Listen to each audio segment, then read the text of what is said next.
and then I can give you my 2 cents. Go ahead. Sure. Yeah, so like I did my undergrad from India, so from IIT Patna, and then I worked with Mahindra for 2 years in the R&D department, and then I moved to OSU for my master's. So at OSU, like I worked with Gear Lab where I did my thesis. So it's a pretty popular lab in the gearing industry, at least, like everyone knows it. So we had like over 100 sponsors for our lab. So all major automotive companies, aerospace industry, all of them are sponsors. So I did my thesis there, and then due to my thesis only, I got like multiple job offers even during the COVID thing. So I was lucky in that sense. Yeah, yeah. So I was. You are the probably the couple of people I'm speaking with who have a job, and if you're talking about multiple jobs, probably you are the only one then. yeah, like I was lucky. Like I had one job with one of EV startups in California, and Okay. the other was this like robotics company in like British Columbia. But like as you know, like the whole US immigration process is little tricky, Right, and right. I being a master student, I don't have like a PhD or anything. So I know like in future it would have been really hard for me. Yeah, I So think you did a good decision. I like that. yeah, so like that was a conscious decision to No, like it's a good decision. Yeah. If I yeah was you, I would have done the same. yeah. What do you say? If I was you, I would have done the same. Yeah, yeah, that's what I also guess. So that's why I said okay, I'll go to, and that's a very good company. It's not like I just picked it up because of Canada. Like it's like the work which they do is pretty novel. It's very new. So you are in some sort of a visa there? Work So visa? like they will directly give me a PR. So that was a part of Okay, okay. the Because contract. I think getting PR in Canada is much Yeah, way easier than very US easy. for Yeah. sure. So like I told them, they said okay, like there's no problem. Yeah, yeah. They should be fine with that probably. Yeah, so like that was good. So it was a bit majorly because of my thesis. I think I also like did what other people did. I applied to many jobs, 400, 500, nothing happened. So it was just like my doing my thesis, and I used LinkedIn properly, I guess. So like people, like the guy like himself contacted me. Oh, So that, really? That's yeah, so good. like so yeah, I think I had to do something different. That's what I got when this COVID thing happened, and nothing was happening till So December. you had to move to Canada or you're working remote? No, like so I'm still working, waiting for my visa process. So I'm working from Ohio, Columbus. Okay, okay. So Like you're it's working from them for them, but you're still working from Ohio. yeah. So like that company is like owned by Coke Group, which is a very big group in US, Coke Industries. So Okay, I'm okay. working for them, kind of, but for them. So like it was easy for me to Okay, okay, okay. on with their So subsidiary. your payroll and everything probably coming from Comes whatever from the company, but yeah, eventually you will be moving to Canada. yeah. So then that thing will be transferred like Do you know completely. any time frame they Yeah, so they've already started it. So they said like they don't have, they want me to come as soon as possible, but those like visa centers are not yet open. So like they have processed like all my documents, everything is through. Now it's with the like the government. So once they will tell me, okay, go to the biometric center, get your biometrics, send the passport. So I think that's the like those from like the government side, from their side, everything is done. It's just like when everything opens, then I'll be able to like go through that. Right, So right. yeah, so like that's in a nutshell, like that has been my journey till now. So as I told you in my email also, now I'm here, now I've started my job.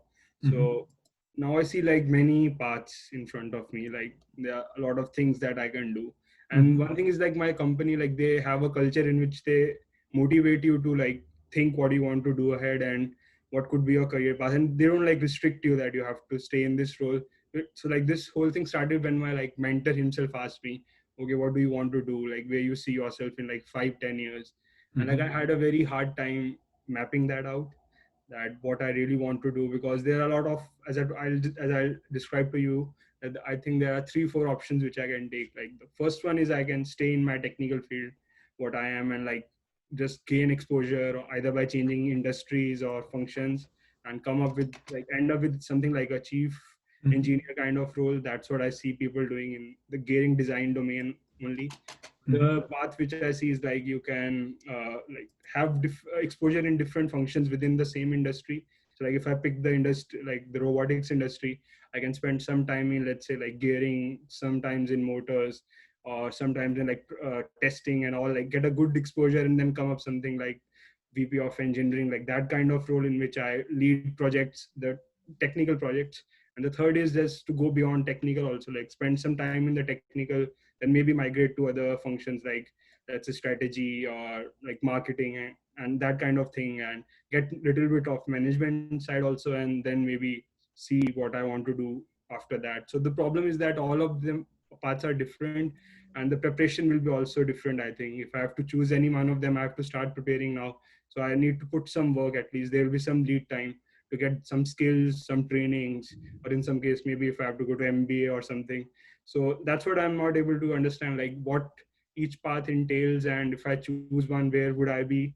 And I think you will have good experience in that, so I wanted to get your insights. And also like after choosing the path, like so basically the work that would be required or the impact what it can have, like that kind of things, that firstly to which path to choose, how to decide that, and once I have done that, like what can I expect further, like how do you see, like if a person takes ABC, like these three paths, where could he end up? So I just don't want to like restrict myself right now. I know it's important to be clear, but I just don't want to like give up on other options, because now is the time to decide. Whatever I decide, that will be like, that can limit where I can reach in the future. So yeah, that's the dilemma that is going on.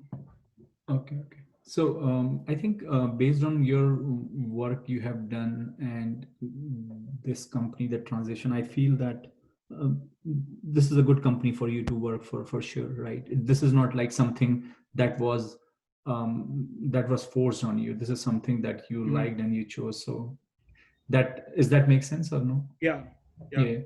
I mean, what I'm saying, this is one of the companies that you feel that you can use your knowledge and you are comfortable working with them and so forth, right? yeah, And the good thing is that since you're going to be probably in Canada, you don't have to worry about a lot of other things which people worry about here in US, yeah, immigration and all that. So that's also a good thing.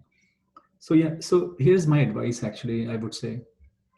And you are early career, I would yeah. say very early career, right?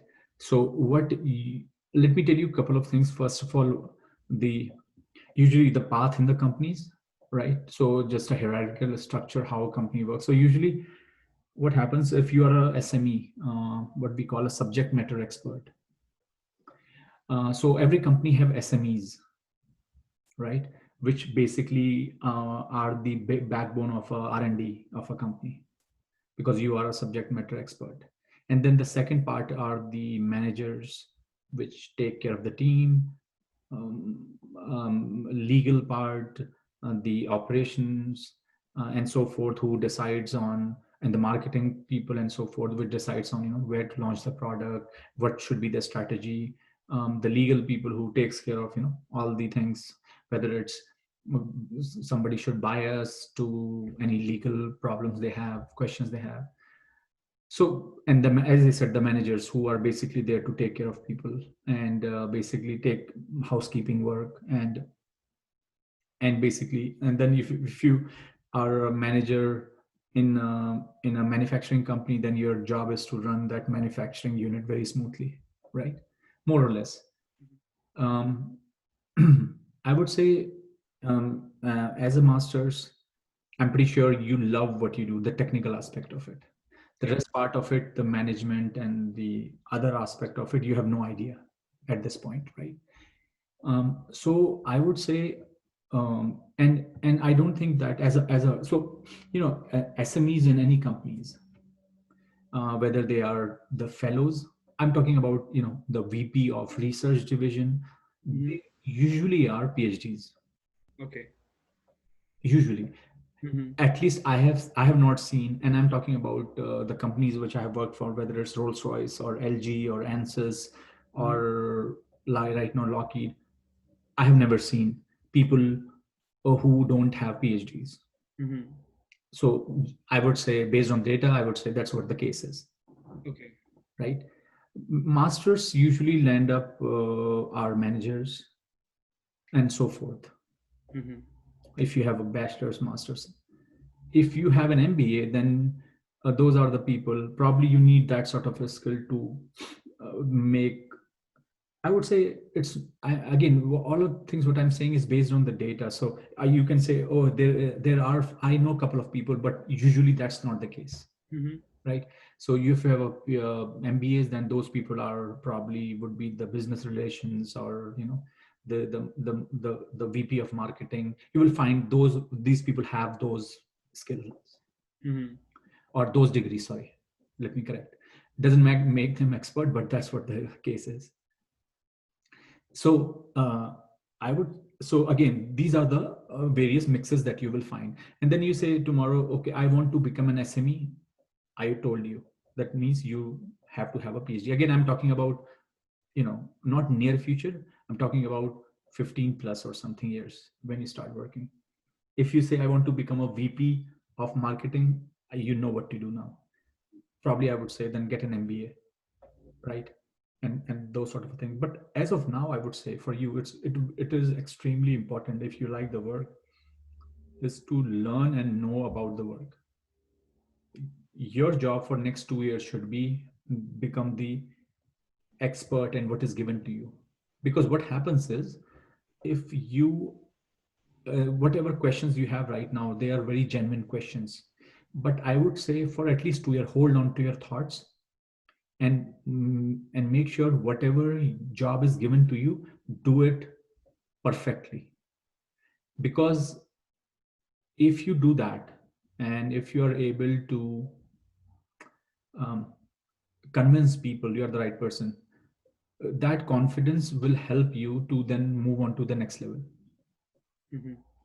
So as I said, for next 2 years, just deep down to the technology, just learn. Because what happens is, but I would say after 2 years, what you can do is, I would say, if you try to see that, okay, I can help out in this business too. Like, I can give you my example, let's say. So when I got into my first job at Rolls Royce or LG, I was working as an SME for ceramics materials. Okay. So I used to work on development of ceramic substrate, and then that also allowed me to talk to suppliers. That means we started talking about supply chain now. I'm going a little bit. But then I saw an opportunity in a company where they said, we need someone who can work on high temperature alloys. And alloys has nothing to do with ceramics, right? Mm-hmm. But then I pitched in myself to CTO. I said, I can do that too. Mm-hmm. And they said, okay, here is a project. Let's see what you can do in 2 months or so. And I was able to do it. And then I moved further, and then I moved further, and then I moved further. And that allowed me to work with suppliers. I got a chance to travel a lot, international. And then I was involved in some key decisions. You moved on your space. But then, first of all, you have to make sure whatever work is given to you, you do it perfectly. But don't keep your eyes open. Don't lose the opportunity if you see that. That's what I'm saying. Mm-hmm. And then down the road, you can make a case. So again, coming back to the point, um, after 3 years working there, so I said I want to do an MBA. Okay. And I went to my CEO. I said I want to do an MBA. And he said, how many degrees you really want? And he was right, but at the same time, I was also adamant that I want to do it Mm-hmm. for several other reasons. And I knew he's not going to approve it, because I was looking for company to pay for it rather than me paying. I was not, I don't want to pay on my own. And he Okay. was right, because I knew, because I was doing from Ohio State. Okay. I'm still finishing up with at Fisher. Okay. And I knew that even I complete my MBA on my own money, the return of investment is not that great. Mm-hmm. So I was, and at the same time, mm, I had no plan to move to finance or something. I loved what I did. Okay. I want to do it because I want to understand the management. I want to understand what goes next, just like you are saying, right? I had no idea. So I want to get an idea. I Mm-hmm. don't want to pay for it to get in just an idea, right? So after 1 year, the CEO left and another CEO came, and I pitched in again and he approved it. Okay. So again, coming back to the point, you will get an opportunity, you will get a chance. Doesn't Mm-hmm. matter. You don't have to say, oh, it's not happening. It will happen. You have to be adamant. You have to be focused, right? Mm-hmm. So again, coming back to the point, I would say when you are there, try to learn as much focus on what you can do, try to learn as much as you can and things like that, but keep your eyes open, because trust me, you will find there are opportunities. And if you don't get it, don't cry on it for a long time, just move on, because that will also happen. Okay. But be persistent, because you will get one another day, because there will be a lot, trust me. But make sure that once you take a responsibility of it, you know what you are getting into, what you're Mm-hmm. trying to get into, right? So based on your expert, you can, so let's say if I give you an opportunity, if there's an opportunity, you can think in that way. He said, based on this, I think I can contribute 80% of it, or at 70%, let's say, and 30% I have to learn to actually do the job. That's Mm-hmm. okay. But if it's 50 or less than that, or less than 70, then it will be tough, because you have to deliver. So you can't chase every opportunity. You have to chase an opportunity where you can say, okay, 70% I know, and I'm smart enough to figure out 30%. And do that. Keep your eyes open. Trust me, that is the only way you will step up. Mm-hmm. And depends on, again, if that job is, let's say if that job is related with marketing, let's say, and or that job has anything to do with supply chain, right? So you can then probably, let's say if you after a year you got it and you can do 100% of it, then you can switch over Hmm. if you like it. Yeah, I think that's what I want. I just want to like explore. Like as you said, like I should at least get a taste. Should not be. I should be But afraid. then, as I said to you, you will not get it right away, because the other person who is giving you should have some level of confidence, right? Mhm. Whoever Yeah. the person is. And they want to make sure that you have done the job given to you. So you should have the reputation in your group, in your lab, or in your company, that this guy, we like him, we enjoy with him, he's a really nice guy to work with, and he knows the stuff, he can do it because he has done something. So once you develop that, then you, if there is an opportunity, you can jump on it, and then you can say, yeah, I can figure it out how to do it. Or but because you will realize very soon, once you start working for a company for 2 years or so, or and if you're smart enough, you will see there's is the same thing. So but you have to move on then. Mm-hmm. I think yeah. Especially with the product company, you will realize, depends on where you are in that product, but you will realize that it's quite repeatable otherwise. But as I said to you, is that is the only way to move around in a company and learn different things. um, don't jump on guns, but keep your eyes open. Don't try to chase every opportunity, but chase the one where you think you can contribute and learn. Mm-hmm. And trust me, you will find one, and I have seen that. I have followed that in my career, and it worked quite well. Mm-hmm. Yeah. Again, it will also depend on who's your manager, to be honest. I think he's himself doing an MBA right now. So along with work, so he's like just like you, like Yeah, he's yeah. But working. as I told you, is if I'm a manager, doesn't mean what I'm doing, I want my subordinate to do the same thing. Yeah, I think yeah, that's what they stressed upon. So I had like that Indian company mindset. I went and asked them, okay, like what are the opportunities do you provide for MBA, or do you say for PhD we can go? And they said like that's not how we work. Like we see you have to figure out yourself first, like what do you want to do, and then we will see whether it adds value to our company. And if there's kind of a mutual agreement, and only then Yeah. So case on. that's yeah. So that's what I told you is, don't jump on guns. Trust me, you will find out. I gave you my example, right? The CEO plainly said no. That didn't stop me. I waited for a year.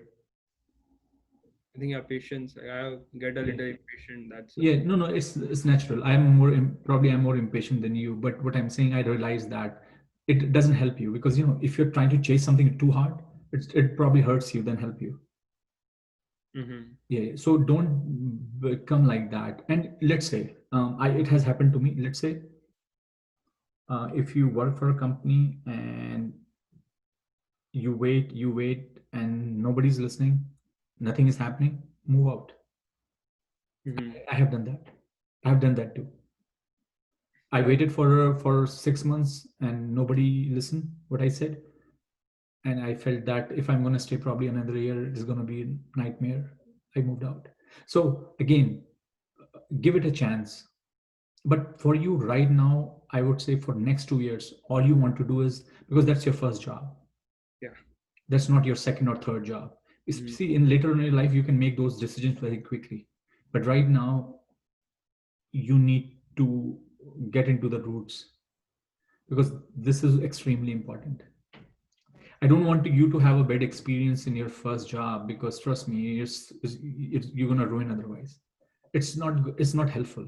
So your first job should be like, okay, right now my first job, I'm enjoying it, I'm learning it, and I want to know, because right now if I move to another company, I know the structure, how things work. For me, that's not a learning, Mm-hmm. right? For you, everything is learning. For me, I have this is my fourth job. I already know how what's the structure. What I before somebody tells me, I already know what he's gonna say, or what's gonna next step, how I'm gonna achieve that, because I've seen it, right? But for you, that's a first job. Have a good experience. Don't go with a bitter experience. It's not a good thing. Mm-hmm. And try to learn. For you, everything is new. What's the structure of the organization is, how everybody works, what is the meaning of CEO, what is the meaning of CTO, what's their job like. That's everything is a learning, Yeah, I think, right? yeah. So yeah, so you have to learn everything before you take any big decision. So as I said, 2 years easy. Don't think anything. Just say for 2 years, I'm gonna just learn, contribute, learn as much as I can. After 2 years, you can say, okay, now what?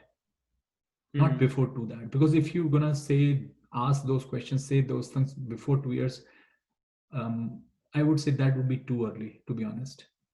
If Mm-hmm. this is was your second or third company, I would have said, yeah, in probably you 6 months max. But for you, I would say for a first job, first company, enjoy, learn, try to understand the structure of a company, even how HR works. You're gonna learn a lot. Like if you if you're gonna talk to someone, like even your manager, something, the way he's gonna respond to you would could be unexpected, and you were like, why this happened? So everything is a learning. So you learn from that. Okay, what should we do? What you may think you are the best person to work in the world, but probably the feedback you will get is you are the worst person. That could also happen. Again, that's a learning too. So you learn from every mistake, learn from everything. Doesn't make, I am not saying that somebody's if somebody makes like a if somebody thinks something about you, that is the writing on the wall. All I'm saying, see, everything lies about making decisions, right? And you want to make a right decision, you don't want to make a wrong decision that can hurt you. So there is nothing wrong and right, it's all about you, right? So how to make a better decision, so that is going to help you. That's all I'm saying. So Mm-hmm. for you, everything is learning right now, everything. So I would say deep dive on everything: structure, company. Even you talk to marketing people, how they work, learn like what's going on, how they sell, how they price point the product. Everything is amazing, because once you know that, right, then it will be easy. Probably then you will realize, it happened to me. I used to think that uh, sales would be interesting. I hated it. Once I started, I got a flavor of it. I hated it, dude. It was a technical sale, but I hated it, like an application engineer or something at the time. Mm-hmm. Goodness. You have no idea how much I hated it. I couldn't say it. And I once I joined it for a month too, I was thought I'm going to enjoy it. Right. Mm-hmm. So it depends on also what you. So that is the whole thing, because once you start looking at people, what they do, what they not, you probably say, probably not for me. And then, as I said, from down the right alone, it's a really good idea if you want to move ahead. Again, depends on how you see yourself. You want to become an SME, you have to have a PhD, which could be difficult once you start working. But having an MBA would be the next best thing that you can do. So like, isn't there anything else which can bridge the gap between like PhD? So like, if a person, like, I see there are a lot of courses online, not like they're like professional organizations, like let's say for FEA, like the NIFIMs, and there are so many other organizations you can go. There are so consortiums. So like, can't they bridge the gap, or like PhD is the But definite? remember what I said. I don't. I have a PhD. I don't buy that PhD makes you advanced. best, right? I'm not saying that. If you look Hmm. at Tesla, Musk doesn't have probably didn't have a master's, right? He's a chief engineer for SpaceX. All Yeah. I'm saying is, if you look at the data, all SMEs are PhDs. So that made me think, like, as a master's, you would have a very tough time convincing someone. Like, let me tell you, all the fellows I have met in Rolls Royce, fellows, they are like the top technical person. Yeah. CEOs, I don't know anyone who does not have a PhD. And then you will also realize, it happens in company. I have seen that PhDs, they are, if there's a guy, a fellow who is a PhD, I've seen that in Rolls Royce, to be honest. And when I went there, they're like, "Oh, you have a PhD." And my manager, who has a master's, they're like, "Whack." And I'm like, I have seen that, to be honest. So, there is this thing also, like PhDs. Again, that doesn't make. We had a lot of other PhDs where I didn't find them, they were smart at all. But there is this, something that they. So let's say if you have so as I said, if you are from an IIT, right? If you tell someone you are from IIT, it's the same ego. Doesn't mean some other guy who has done his bachelor's or master's from some ABC institution, he's a bad person. But again, as a person, you also, oh, you are from IT, okay, you have that. So it's the pride that runs in everywhere, in every case. So if person from MIT, he will do the same thing. If a PhD, he will do the same thing. Doesn't mean that, but the first reflection, that's how it comes.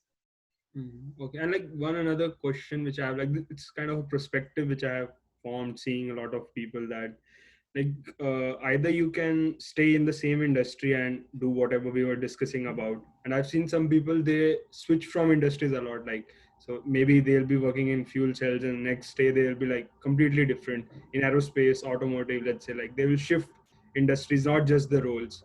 So I just wanted to understand what are the pros and cons, because I have a perspective that you should stay within one kind of industry and then move your way forward in that. Your efforts will be more directed. That's what I think, rather than if you keep on hopping industry, you have to learn more and you may be able to deliver less. So is it like true? Like does that hold ground in like real life? I mean, to be honest with you, that depends on person to person. And I am not the person who's going to say what is right and wrong. But again, I give you my example. I'm the person who have done that not only in industry but also in education. Like my undergrad is in mining, my master's in civil, my PhD in mechanical, then I moved to material science. Mm-hmm. People said, "Oh, when you switch from civil to mechanical, how were you able to learn things and do things?" Because trust me, the first day of um, my as a grad student, and not as an undergrad, as a grad student, as a mechanical engineer, for me, I was starting from zero, Mm-hmm. right? Again, with my job, my first job was a postdoc in a university. Then I moved to national lab, totally different culture of working, totally different way of working. Then I moved to industry, started working for fuel cell. Then I started working for ANSYS, which is a engineering software company. And then now I am working for defense and aerospace.